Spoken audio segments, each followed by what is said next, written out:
हमारी बेटी को लाएंगे। ये सब करने के लिए नहीं, आ બધું કરવા માટે અમે નથી લાયા। અમે અહીંયા આયા હો તો કોઈ સમાજ માટે નહીં, ઈચ્છા છે। અમે પાટણથી આવ્યા હતા, બરાબર છે।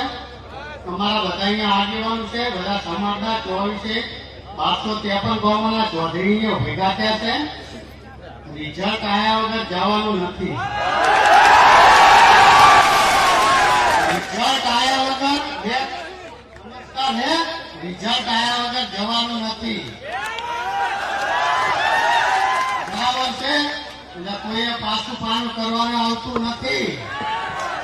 ચૌધરી સમાજ તો માય કાગલો સમાજ નથી। વિપુલ ભાઈએ પણ વાત કરી હતી, વિપુલ ભાઈએ પણ વાત કરી હતી ને હું પણ કહું છું, પાટણ ચૌધરી સમાજનો દીકરો છું।